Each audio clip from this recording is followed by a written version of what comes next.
You know that toothbrush sitting in your bathroom right now? The one you reach for every morning and every night? Well, it has a secret. And trust me, it's a pretty grimy one. So let's uncover the truth about what's really living on those bristles. So here's the big question. Is your toothbrush actually making you sick? I mean, it sounds kind of backward, doesn't it? The very tool we use to prevent sickness could be the cause of it? Well, believe it or not, the science suggests that if we're not careful, that's exactly what can happen. And this quote really gets right to the heart of the issue. Millions of microorganisms thrive on an infected toothbrush. Wow, that's a powerful statement.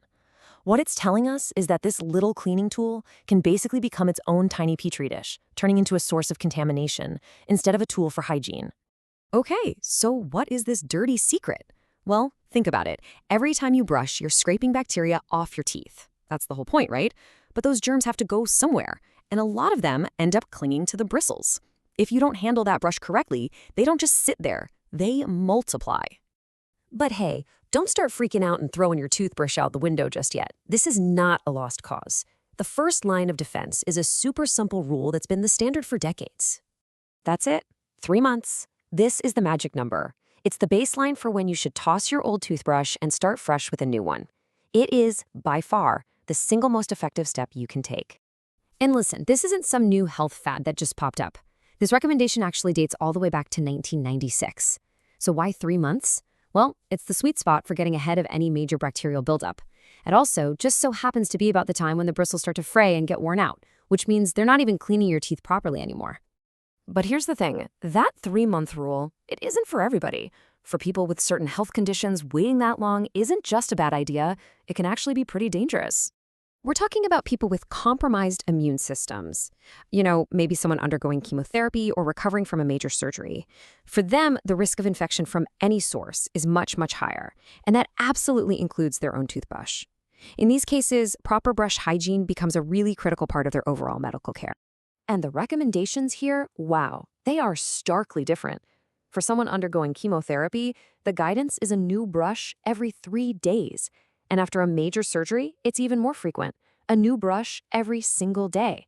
That's how important it is to minimize any possible risk of infection. Okay, let's talk about a situation we've all faced. You get a nasty cold or the flu. Do you just keep using the same toothbrush through it all? Absolutely not. In fact, there's a specific protocol you should follow to keep from getting yourself sick all over again. Just think of it as a simple 3-step process. First, the moment you start feeling sick, swap out your brush for a new one. Second, when you start to turn the corner and feel a bit better, get another new one. And finally, once you're fully recovered, celebrate with one last fresh brush. This little cycle helps make sure you don't reinfect yourself with the same germs.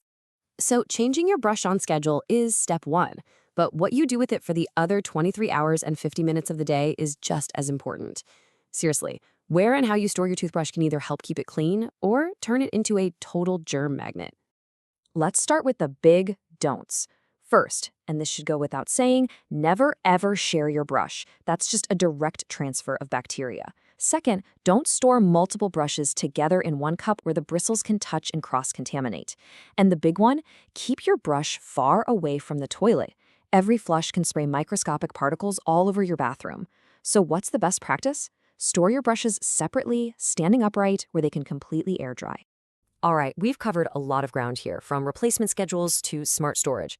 So let's put it all together into one simple, actionable checklist that you can start using today. So here it is, your new playbook. Remember the baseline, every 3 months for everyone. Adjust that schedule aggressively if you're sick or have a serious health condition. And finally, just treat your toothbrush with some respect. Give it its own personal space, keep it clean, and store it far away from contamination sources like the toilet. It really is that simple. So, after all this, the question isn't just about what you've learned, it's what are you going to do with that knowledge? Is it finally time to toss that old frayed brush? Are you going to move your toothbrush holder? Or maybe just set a recurring 3-month reminder on your phone right now? The first step is yours to take.